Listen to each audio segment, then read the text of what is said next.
Good morning, everybody. Welcome in musculoskeletal block. Really, we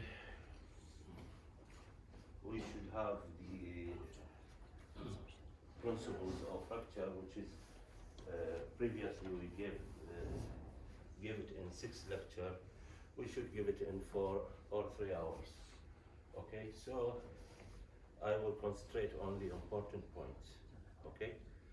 And the next Sunday, not tomorrow, next Sunday, we will continue with I will continue with you with stress and pathological fractures. So today we will have the principles of fracture. What is a fracture? Any idea? Discontinuity in the bone. Okay. So it is a break in the structural continuity of the bone. It is maybe no more than a crack, a crumbling, or a splintering of the cortex. More often the break is complete and the bone fragments are displaced. So this is in general. The fracture is loss of structural continuity of the bone. Okay, overall, as a general, we will classify the fracture into 2 categories, closed and open, according to the state of the skin and soft tissue surrounding the fracture. Okay, so if the overlying skin remain intact, it is closed or simple. Simple fracture is a previous name for the closed fracture. Okay, if the skin or one of the body cavities is breached, it is an open or compound. So if you hear simple and compound fracture, those are the old names. Now the name is closed and open fracture. The open fracture is more liable for contamination and infection. Why? Because the fracture is open to the exterior. So any fracture open to the exterior, we call it open fracture. It is not necessarily the skin, any epithelial tissue. That means if the fracture plate is open to the uterus or to the rectum, which is the rectum and uterus open to the exterior, we will also call it an open fracture. Okay, so as you see, there is deformity in the forearm, but the skin state is okay. There is no any wound on the skin, so this is definitely a closed fracture. In the X-ray, sometimes you can imagine whether it is open or closed according to the shadow of the soft tissue. So if it is covered by shadow of soft tissue, we can tell this is an closed fracture. Sometimes you can see airline continuous from the fracture to outside. So also this is you can imagine this is an open fracture. So definitely there is skin is intact. Okay, and this is what we call a transverse fracture of the femur. Now, open fracture, which will be given to you by Dr. Mustafa later on, it is of 2 types in general. Either it is open from within. What we mean by from within? That means the fracture happened, then the spike of the bone will break the skin. So it is the fracture happened first, then the skin will be wounded. So this is fracture from within. Or fracture from outside, that means if there is bullet injury or shell injury, it will break the skin, then the soft tissue, then go to the bone, hit the bone and fracture. So these are in general the 2 types of the open fracture. So by this diagram, what is this?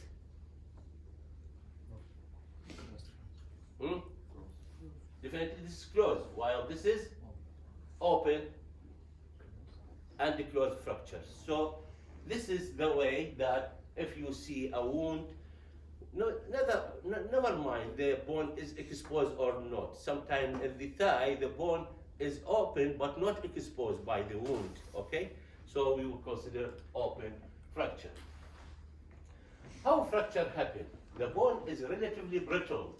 it has sufficient strength and resilience to withstand considerable stress. So fracture results from either single severe trauma, which is the ordinary fracture, or repetitive stress, which we will call stress fracture, we will take it next week, or abnormal weakening of the bone. That means the bone is already diseased and simple trivial trauma can cause fracture, and this is, we call it pathological fracture. Also, we will take it next week.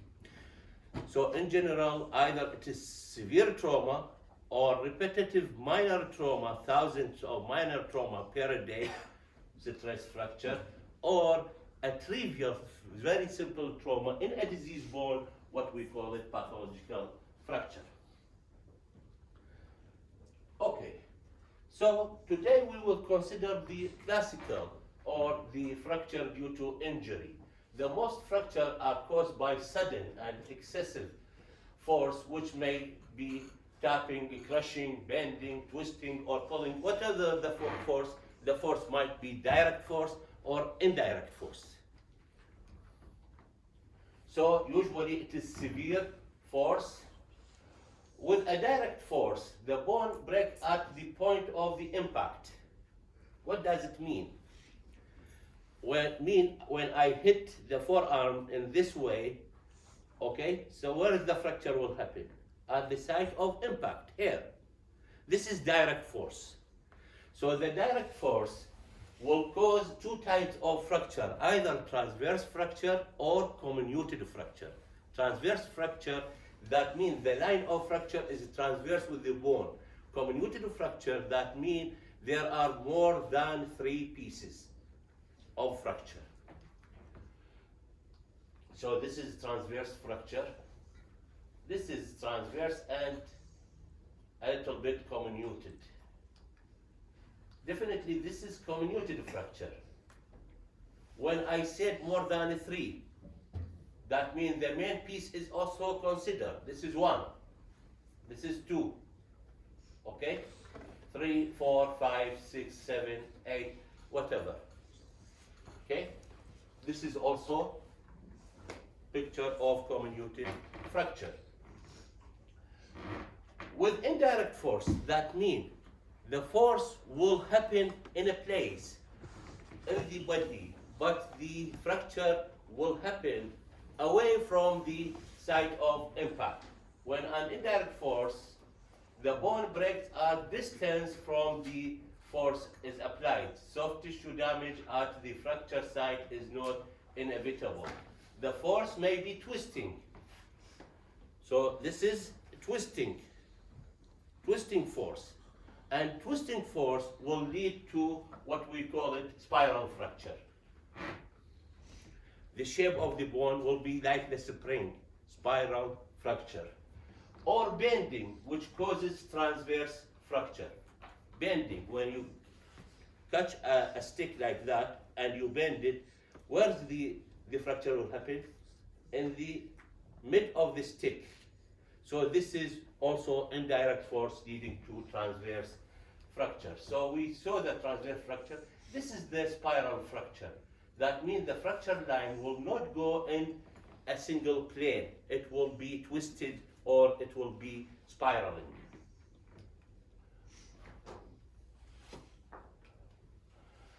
Bending and compressing, which result in a fracture that is partly transverse but with a separate triangular butterfly segment. So if there's bending and compression, there will be 3 pieces, the main 2 pieces, and there's a butterfly segment in between.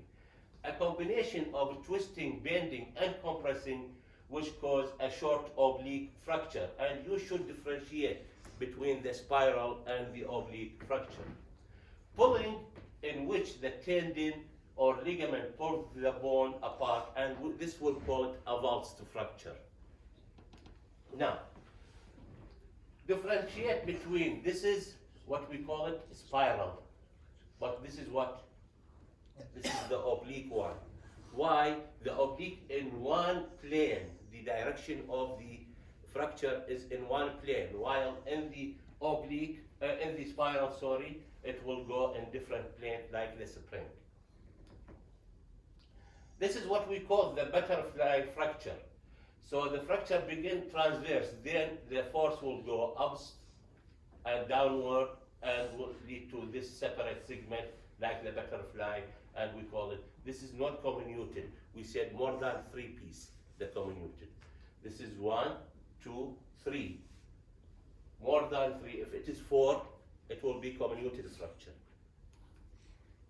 And this is what we call it a valse fracture. That means sometimes the tendon or the ligament are more strong than the bone, and the pulling force will lead to separate of, this is the tibial tuberosity by the patellar tendon, and we will call it a valse fracture. Also, the calcaneum will be pulled sometime by the tendo-Achilles and lead to what we call it a valse fracture. So the above description apply mainly to the long bone. A cancellous bone, such as a vertebrae or the calcaneum, when subjected to sufficient force, sustain a comminuted crash fracture. At the knee or elbow, resisted extension may cause an avulsion of fracture, what we call the avulse fracture by pulling of the force. So as a summary, these are the common type of fracture. This is what we call transverse. This is the spiral, oblique, comminuted, segmental. Segmental is that means the whole bone segment will be fractured from above and below. The whole bone, all this.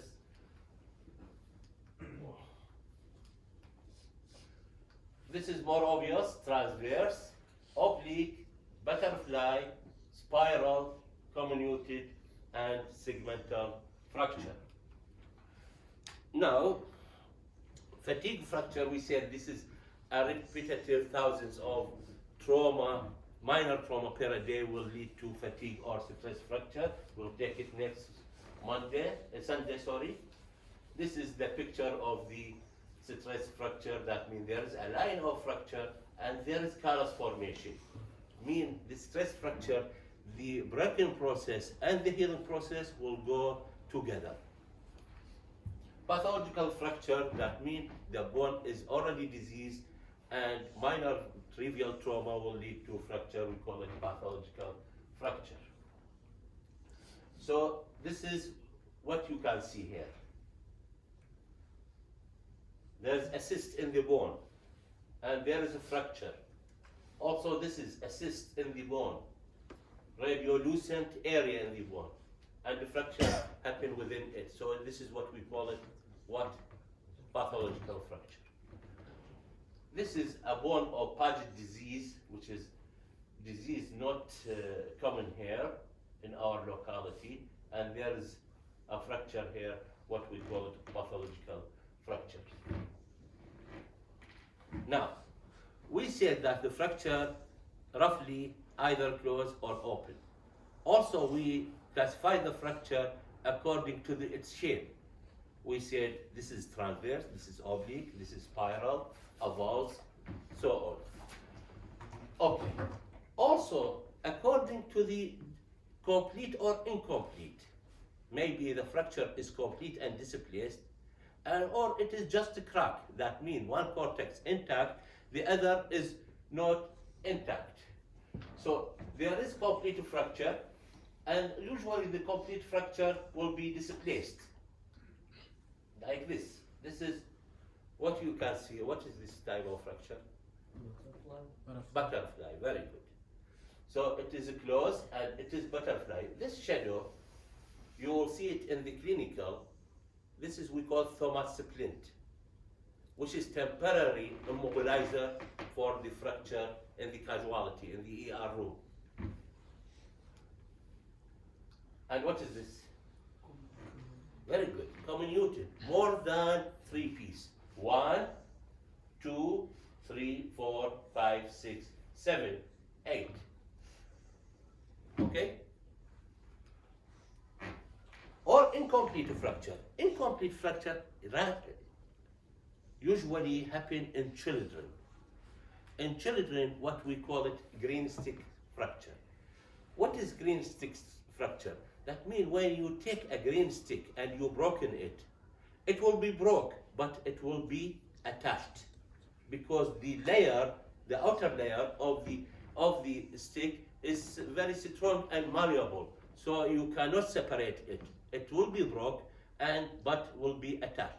In children, the same thing, that the periosteum of the children is very thick, so the mass of the bone will be broken but will be attached, and this is what we call it a green stick fracture. So you can see this is a fracture here, but the other cortex is intact. You can see fracture, other cortex intact. So this is the green stick fracture. There is also, this is the alphanumeric classification or the AO classification. This is what we depend nowadays, but it is very difficult. You should have the catalog. There is a booklet or catalog of this fracture, and you should keep it in your bucket, and you can see the fracture, what is the classification of that, because they give the specific number for the bone, that means the humerus number 1, radius ulna number 2, 3 for the femur, and 4 for the tibia and fibula. And the second segment also number, if it is a proximal 1, 2 for diaphyseal, 3 for distal, 4 for mallular. Then a letter specifies the type of fracture, that means diaphyseal A, simple B, wedge C, and so on. Nobody can know it by his brain or her brain, but you have the catalog and the casualty, you will depend on it. So you can see this is A, this is A1, and so on, B1, C2, so on. Now, we said whenever there is a fracture, it might be displaced or not displaced.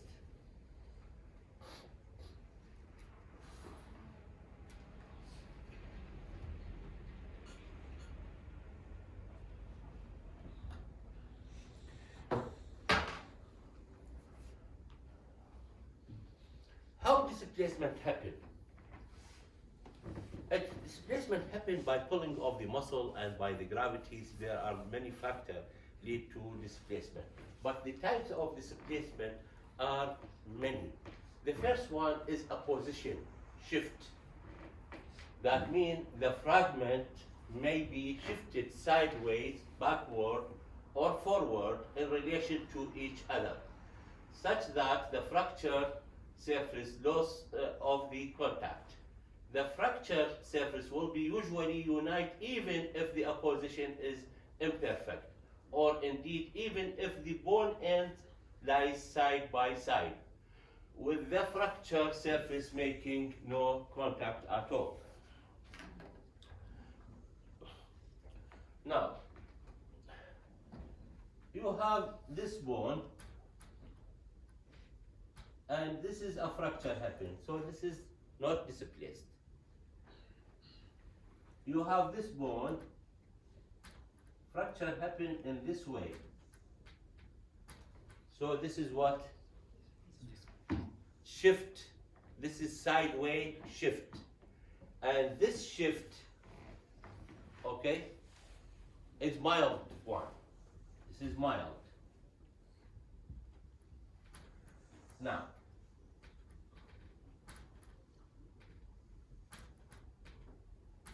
this is also shift. This is also shift. This is mild. This is moderate.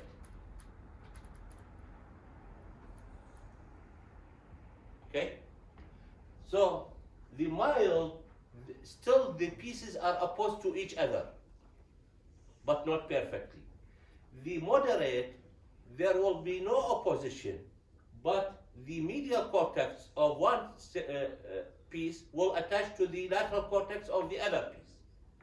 The severe one mean there is no cortical contact. This is severe. Okay? So these are the apposition or shift. Should be in this way. No displacement, mild, moderate, and severe displacement.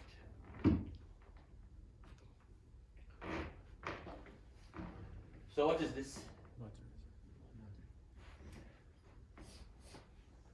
Moderate shift. Okay? Or the displacement in a form of angulation, loss of alignment, tilt. The fragment may be tilted or angulated in the relation to each other. Malalignment, if uncorrected, may lead to deformity of the limb. So, how we know that there is malalignment? Or usually, it should be like that. If you found this fracture,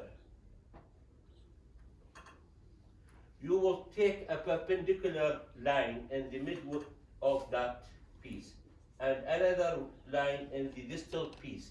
If those piece lines meet in an angle, there is angulation. If those lines are parallel, so there is no angulation. So this is no angulation, but this is should be met in an angle, and how much angulation will be the measure of that angle. Okay, so this is the tilt or angulation. You can see if you take a line here and a line here, definitely there is about 90-degree angle, and this is the same. So one line, and this angle will be angulation. While this is, if you take a line here and a line here, there will be parallel. So there is no angulation. The rotation. One of the fragments may be rotated on its longitudinal axis. The bone looks straight, but the limb ends up with a rotation deformity. Now, in rotation, usually rotation is a clinical finding that when you go to the patient and you examine the patient, you will see the foot either excessive externally rotated or excessive internally rotated. Okay? But in the X-ray, if you want to see the rotation, you should take X-ray of the whole bone. Why X-ray of the whole bone? Because you will see, for example, in the femur, you will see the hip in AP view. You know how the hip appears in AP view. But you go downward, you will see in the same view the knee in lateral view. So that means it is rotation. If both in the AP as it is ordinary, there is no rotation. So if you continue with this, it should be the hip in the AP view the same of that. While this is, if the hip in the AP view, this is in the lateral view, this is what we call it, the rotation. So altered length. Sometimes the fracture, due to this shift, there will be shortening. Or sometimes there is destruction and there will be lengthening. The lengthening is very, very little can be seen, but usually you will see shortening. Now, don't be deceived by single X-ray. The X-ray, the radiograph, should be taken in two views at least. Why? Because you can see here what we have. Tell me, the displacement here, what is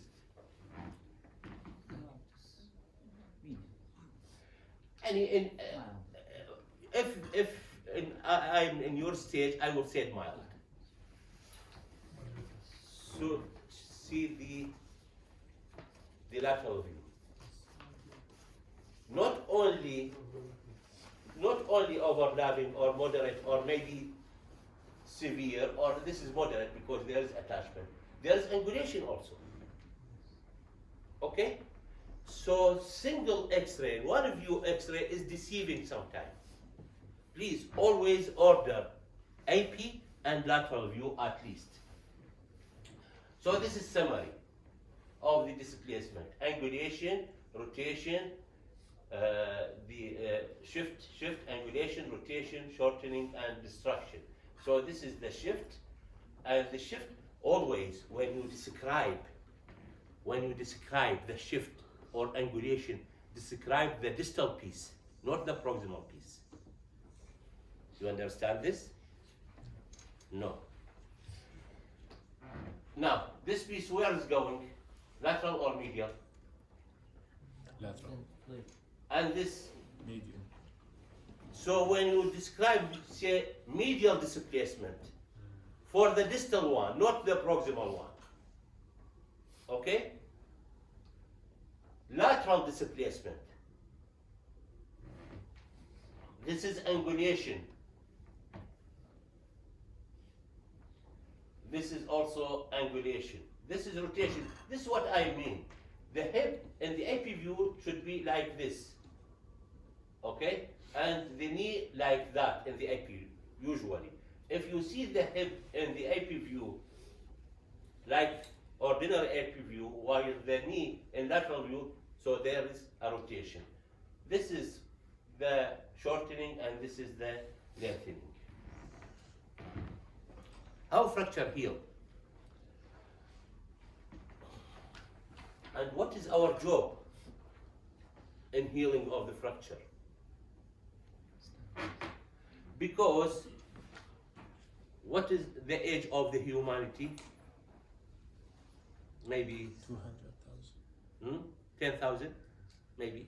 Maybe. Maybe. Yeah. And what is the history of orthopedic? Maybe 100 years. Okay? So 10,000 years. And there is no orthopedic surgeon at that time. All those with fracture, they will die? No. So there is healing by nature. What we call it the indirect healing or the gap healing. Okay? And there is healing by the orthopedic. What we call it the direct healing or the contact healing. Okay? So most of the fracture will be healed in the nature way. Okay? But we are, as orthopedic, also we will interfere nowadays with the indirect one, the nature one. Why? Because we want to ensure that the healing will happen in anatomical position and in a position that restore the function. Okay?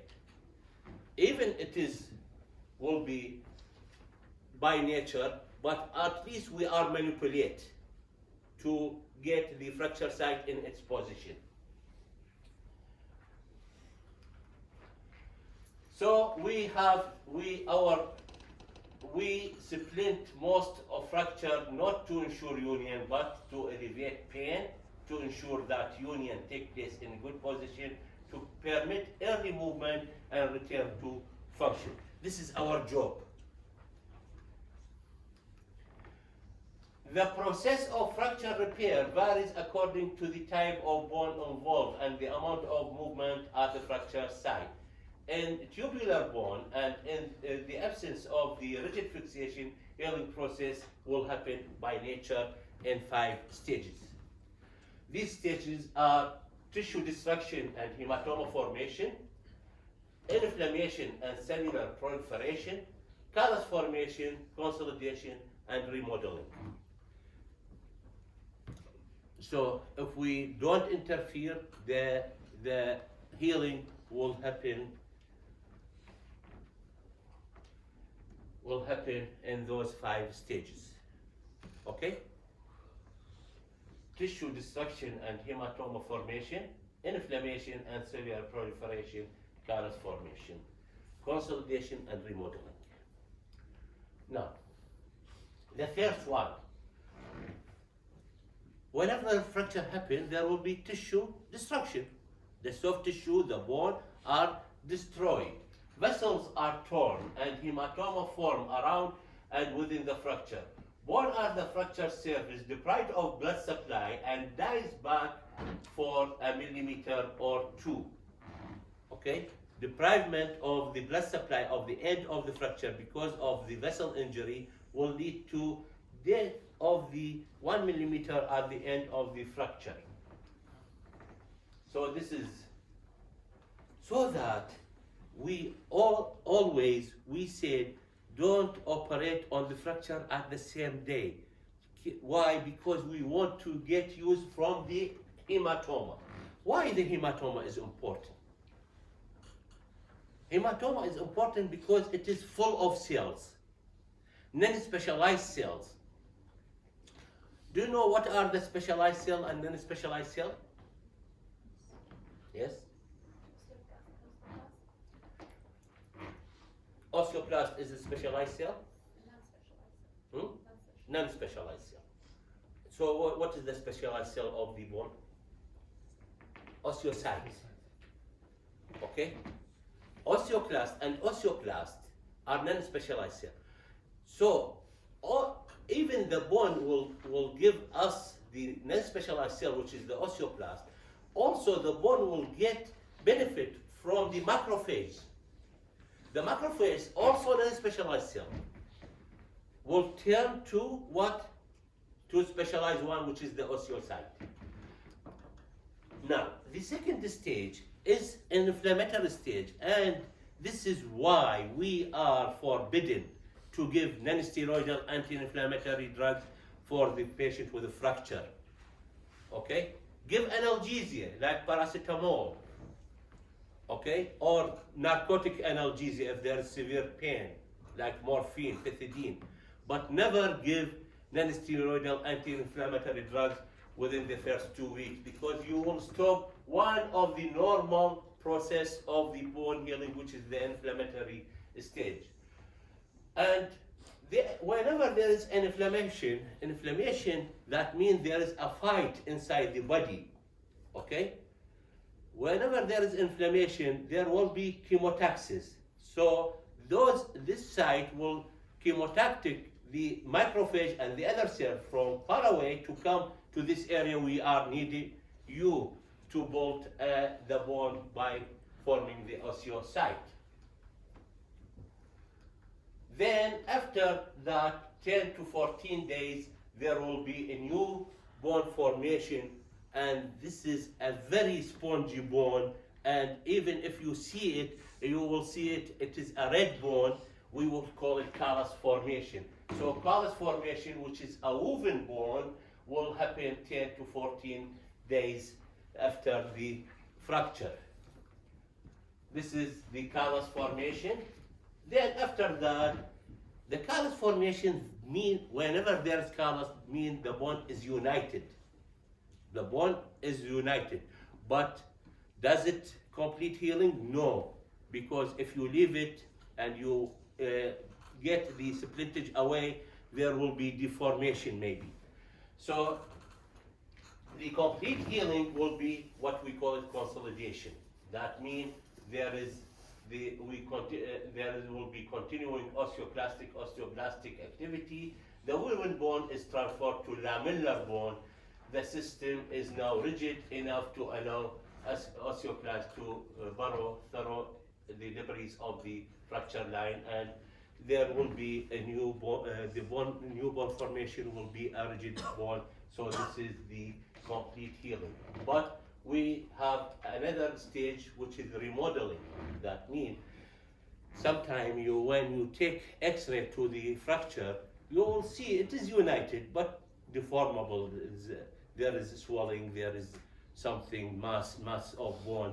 Okay, the medullary canal cannot be seen. But after 6 months, when you take the same X-ray, you will see that the swelling is disappear, the medullary canal appear, and this is we call the bone remodel itself to the normal shape. So, because this is happened by nature, there is a gap between the two ends of the bone. So this why we call it, this is gap healing or indirect healing. While the direct healing or contact healing, that means that we are now interfering by what? By putting a metal, we insert a metal to support the bone. So whenever we do open reduction, internal fixation, the healing will be contact healing because we will oppose the bone to each other perfectly. Okay?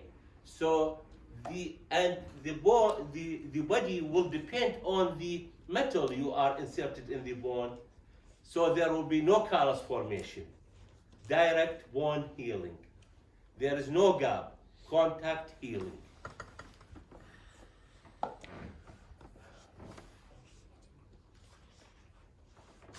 Now, when we said union is incomplete repair.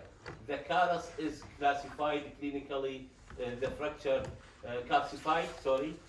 Clinically, the fracture site is still little tender, and through the bone moves in one piece. Though the bone moves in one piece, attempt angulation is painful.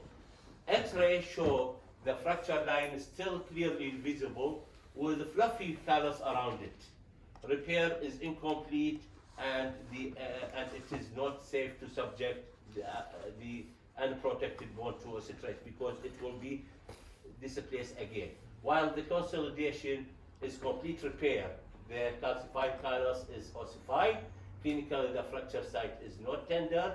No movement can be obtained, and attempt angulation is painless.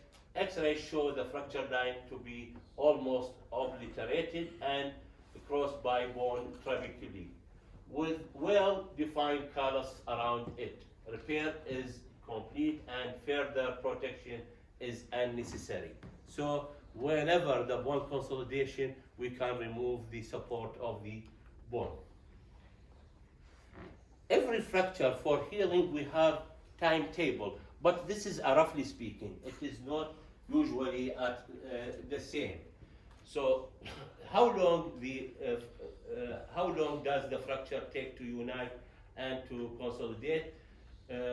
No precise answer is possible because age, constitution, blood supply, type of fracture, and other factors influence the time taken. So approximately, we call it Perkins timetable. Approximate prediction is possible. A spiral fracture in the upper limb unite in 3 weeks. For consolidation, multiply by 2. Okay, so spiral fracture, upper limb, 2. Union is callus formation, 2 weeks. Consolidation, multiply by 2, that means 4 weeks.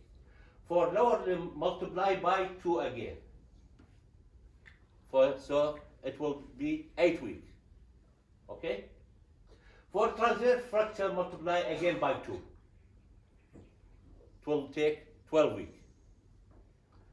Children fracture, of course, joint more quickly. The figures are only a rough guide. There must be a clinical and radiological evidence of consolidation before forced stress per. That means you should have evidence that this fracture is consolidated so that you will remove the POP or the splint. Otherwise, don't say the timetable is over, so I should remove it. Non-union. Sometimes the normal process of fracture repair is thwarted and the bone fails to unite. Causes of non-union are destruction and separation of the fragment.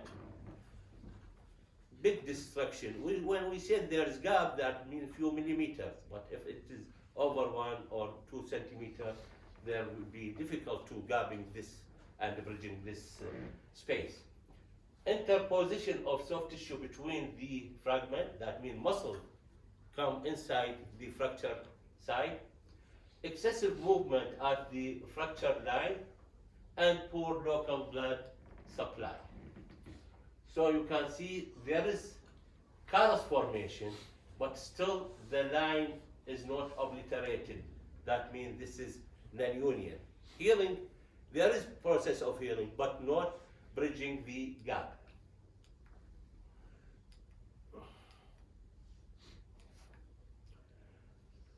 So, sometimes there is two types of non-union, which is the hypertrophic or atrophic. The hypertrophic, that means there is callus formation and union not happen. In the atrophic, there is no healing process. From the beginning, there is no healing. The bone is very weak and there is no healing process, so we call it atrophic non-union.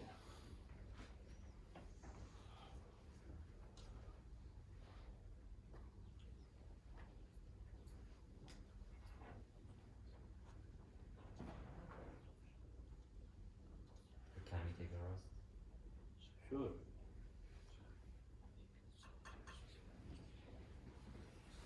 Are you tired? It's early. Well, I am tired, not you. We will take a rest, okay?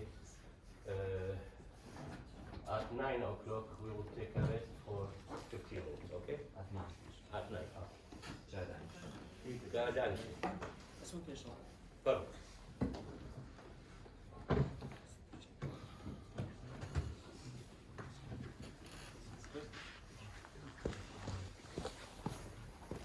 So this is just the beginning. That we understand the fracture, how it's happened, how it is displaced, how it is healed. Now we will come to the real life. That you are in the casualty now. You are a doctor. And they will brought you a patient with fracture. Yes? So you said there's a difference between the spiral and the oblique. Yes, I had a question. You said it's in one plane, the other is not in one plane. Yes. I didn't quite understand that. No.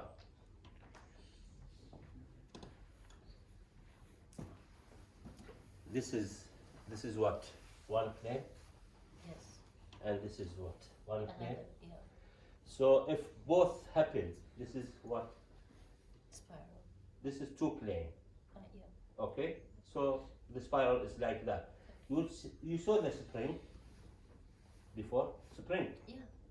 The spring is going like that in different plane. Okay? While the oblique will go in one plane, not going springing or spiraling. Okay? Okay, any other question about the first talk? Okay. So clinically, you are in the casualty.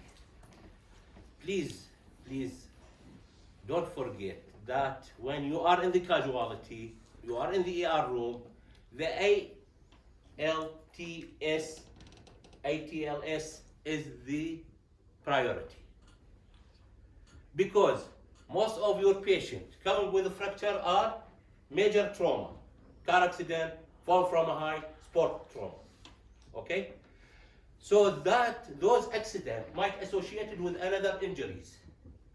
Fracture alone is not a killer of a patient unless it is associated with other injuries or unless it is complicated by one of its complications. Okay? So head injury, neck injury, chest injury, abdominal injury, pelvic injury, vascular injury are killers. So be aware that the fracture is not the priority. The priority for those injuries. So by the history, there are usually a history of injury followed by inability to use the injured limb. But be aware that the fracture is not always at the site of injury. A blow in the knee may fracture the patella, the femoral condyle, shaft femur, even the acetabilis. Now this is what we call dashboard injury. That means the patient is in the front seat of the car and there is a car collision. So there will be hitting of the dashboard where on the knee of the patient. This might lead to the following: fracture of the patella, fracture of the condyle of femur, fracture of the shaft femur, fracture of the neck femur, fracture of the head of the femur, fracture of the acetabulum, and dislocation. So all these are possible. So that whenever there is hit, you should take X-ray of the whole bone. The patient age and mechanism of injury are important. If the fracture occurred with trivial trauma, suspect pathological fracture. So you should take history. How the trauma is happening. Now, the mechanism, why I will be very stressed on the mechanism. All the patient, I will ask, by which mechanism you have this fracture? Why? Imagine why. You can think about the other things like What are those things? dislocations, Because your management will be the reduction of the fracture, will be the reverse of the mechanism. Okay? That means if the patient give you history of external rotation and fracture happen, so when you reduce it, essentially, by common sense, you'll do internal rotation. If the patient give you history of impaction, you should do distraction. If there is medial angulation, you should do lateral alignment. So this is why the mechanism is very important. Pain, bruising, and swelling are common symptoms, but they are not distinguish a fracture from soft tissue injury. What is the distinguish between them? Deformity and inability to use the limb. Okay? Because if you have wound or soft tissue injury, there will be pain. Same like fracture, but the fracture differs by the deformity. So it's usually severe trauma and there is deformity. Look, this is not a hyperextension of the elbow. Okay? This is not, see the pain in the face of Boyle. Severe pain. This is why the fracture there is usually deformity. Always ask about symptoms of associated injuries. Numbness or loss of movement, that mean what? Nerve injury. Skin pallor, cyanosis, blood in the urine, vascular injury. Abdominal pain, visceral injury. Transient loss of consciousness, head injury. And finally, a general medical history is important in preparation for anesthesia or operation. Okay? So there are general signs. A broken bone is a part of patient. It is important to look for evidence of shock or hemorrhage, associated damage to the brain, spinal cord, or viscera, a predisposing cause such as tumor or malignancy. Okay, we'll keep the local sign after the break. Okay?